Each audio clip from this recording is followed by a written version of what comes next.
Selamat siang, inilah headline news pukul 11 waktu Indonesia Barat. Saya Anggi Hasibuan.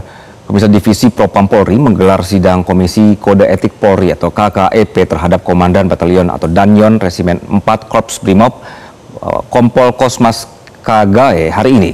Kompol Kosmas merupakan salah satu dari 7 anggota Brimob penabrak pengemudi ojol Afan Kurniawan.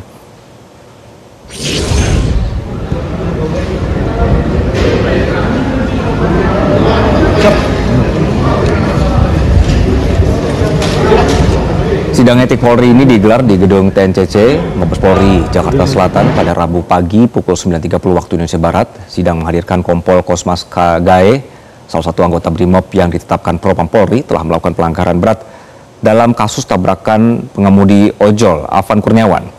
Sidang etik hari ini berpotensi memberikan sanksi pemecatan atau pemberhentian tidak dengan hormat atau PTDH sebagai anggota Polri terhadap Kosmas. Sidang etik juga dihadiri oleh Komisi Kepolisian Nasional atau Kompolnas selaku pengawas eksternal Polri. Kita bergabung dengan Ardan Anugrah yang berada di Mabes Polri. Ardan, selamat siang. Bagaimana jalannya persidangan saat ini? Ya, Anggi, saat ini sidang Komisi Kode Etik dan Profesi yang dilaksanakan oleh Divisi Propam Mabes Polri masih terus berlangsung. Tadi sidang dimulai sekitar pukul 9 waktu Indonesia Barat dan hingga saat ini artinya sudah 2 jam sidang ini berjalan dan nanti diperkirakan baru akan selesai sekitar pukul 15 waktu Indonesia Barat.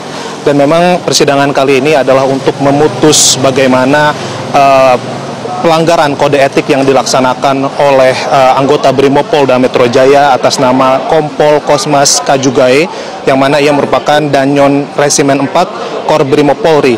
Dan memang Kompol Kosmas ini pada saat kejadian yang akhirnya menewaskan almarhum Afan Kurniawan, ini ia sedang berada di dalam mobil rantis dan ia berada di bagian depan atau duduk di sebelah dari driver, dan inilah yang akhirnya membuat Kompol Kosmas ini dijatuhi pelanggaran kategori berat.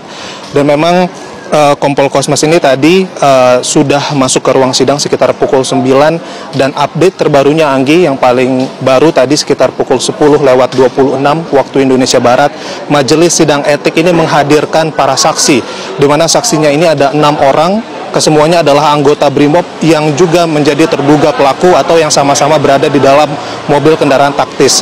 Dari gambar yang kami dapatkan tadi, para saksi yang merupakan anggota Brimob juga yang merupakan terduga pelaku ini mereka masuk ke ruang sidang etik dengan menggunakan pakaian dinas lapangan anggota Polri. Dan memang tadi sebelum dari pelaksanaan sidang sempat ada pernyataan secara langsung dari Komisioner Kompolnas yakni Khoirul Anam. Tadi Khoirul Anam juga menyatakan bahwa pihaknya ini mendorong agar bisa diberikan pemberhentian secara tidak hormat kepada para pelaku pelanggar tindakan berat, kategori berat yang dalam hal ini dijatuhkan kepada Kompol Kosmas dan juga Bribka Rohmat. Dan memang untuk pelanggaran tidak hormat ini nantinya akan berpotensi juga kepada tindakan pidana, di mana memang ini merupakan aspirasi ataupun juga harapan dari keluarga almarhum Afan Kurniawan yang disampaikan kepada Kompolnas Khoirul Anam bahwa para pelaku ini ingin agar bisa ditindak secara seadil-adilnya dan juga ditindak secara tegas. Dan memang potensi untuk dipecat ataupun juga dilakukan pengusutan penyelidikan tindak pidana ini akan dilakukan kepada 2 pelanggar tindak pidana kategori berat, dan untuk 5 anggota Brimob lainnya ini masuk kepada pelanggaran kategori sedang, di mana nantinya saat persidangan sidang etik ini berlangsung, kelima anggota dengan pelanggaran sedang ini akan menerima sanksi berupa mutasi atau demosi, kemudian juga ada penundaan pengangkatan jabatan ataupun juga penundaan pendidikan. Untuk sementara demikian, Anggi, kembali kepada Anda di studio. Ardan Anugrah melaporkan langsung dari Mabes Polri, Jakarta. Terima kasih. Dan demikianlah headline news kali ini. Pemirsa, saat lagi akan hadir Metro Sport. Tetaplah bersama kami. Jelajahi cara baru mendapatkan informasi. Download Metro TV Extend sekarang.